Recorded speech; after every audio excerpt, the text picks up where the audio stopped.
Viewers, Lahore कलंदर की team PSL की तारीख में 150 से कम टोटल का 2 मरतबा कामयाबी से दिफा करने वाली पहली टीम बन गई है। पीएसएल 8 की 18वें मैच में लाहौर कलंदर ने कोयटा ग्लैडिएटर्स को 17 रन से शिकस्त दे दी। कोयटा ग्लैडिएटर्स ने लाहौर कलंदर के खिलाफ टॉस जीतकर पहले फील्डिंग करने का फैसला किया। लाहौर कलंदर के ओपनर मिर्जा बेग 2 और फखर जमान 4 रन बनाकर आउट हुए। सैम बिलिंग्स 2 और हुसैन तलत 6 रन बनाकर आउट हुए। कलंदर के कप्तान शहीनशाह अफरीदी खुद पहले बैटिंग करने आए, लेकिन ये हरबा भी काम ना आया और सिर्फ 16 रन के मेहमान ठहरे। एक मौका पर जब लाहौर कलंदर की टीम 50 रन पर 7 विकेटों से महरूम हो गई तो सिकंदर रजा कोयटा के बॉलर्स के सामने डट गए।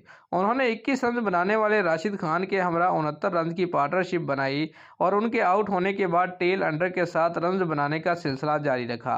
सिकंदर रजा ने नाकाबिले शिकस्त 70 रन की इनिंग खेली और टीम का टोटल 148 रन तक पहुंचा दिया। राशिद खान के 21, शहीनशाह अफरीदी के 16 और अब्दुल्ला शफीक के 15 रन के अलावा कोई खिलाड़ी डबल फिगर में भी दाखिल ना हो सका। कोयटा ग्लैडिएटर्स की जानब से मोहम्मद नवाज और नवीनुल हक ने 2-2, जबकि उमैद आसफ, ओडियन स्मिथ और नसीम शाह ने 1-1 विकेट हासिल की। कोयटा ग्लैडिएटर्स के ओपनर ने बज़ाहिर एक आसान हदफ के तवक्को में अच्छा आगाज फराहम किया। पहली विकेट की शराकत में 53 रन बने, जबकि हारिस रऊफ ने यासर खान की 14 रन की इनिंग का खात्मा किया। राशिद खान ने 55 रन बनाने वाले विल स्मिथ की इनिंग का भी खात्मा कर दिया, जिन्होंने 25 गेंदों पर 6 चौकों की मदद से 32 रन बनाए थे।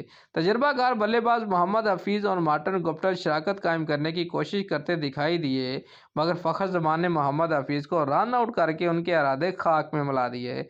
इफ्तिखार अहमद भी सिर्फ 3 रन बनाकर 64 के स्कोर पर सैम बिलिंग्स को कैच देकर पवेलियन लौट गए।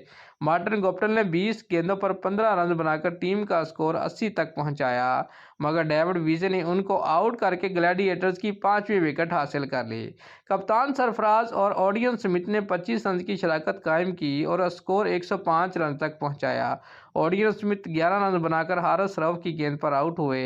मोहम्मद नवाज भी अच्छी कारकर्दगी का मुजाहरा ना कर पाए और 4 रन पर हारिस रऊफ ने उन्हें बोल्ड किया। उमैद आसफ ने 11 रन बनाकर कप्तान सरफराज अहमद का साथ दिया, लेकिन टीम को आखिरी ओवर में जीत दिलाने में नाकाम रहे। कोयटा ग्लैडिएटर की टीम मुकर्ररा ओवर में 7 विकेटों पर 131 रन बना सकी और 17 रन से शिकस्त खा गई। दोस्तों, अगर आपको हमारी ये वीडियो अच्छी लगी है तो लाइक और कमेंट ज़रूर करें और हमारे चैनल को सब्सक्राइब करना मत भूलिए। शुक्रिया।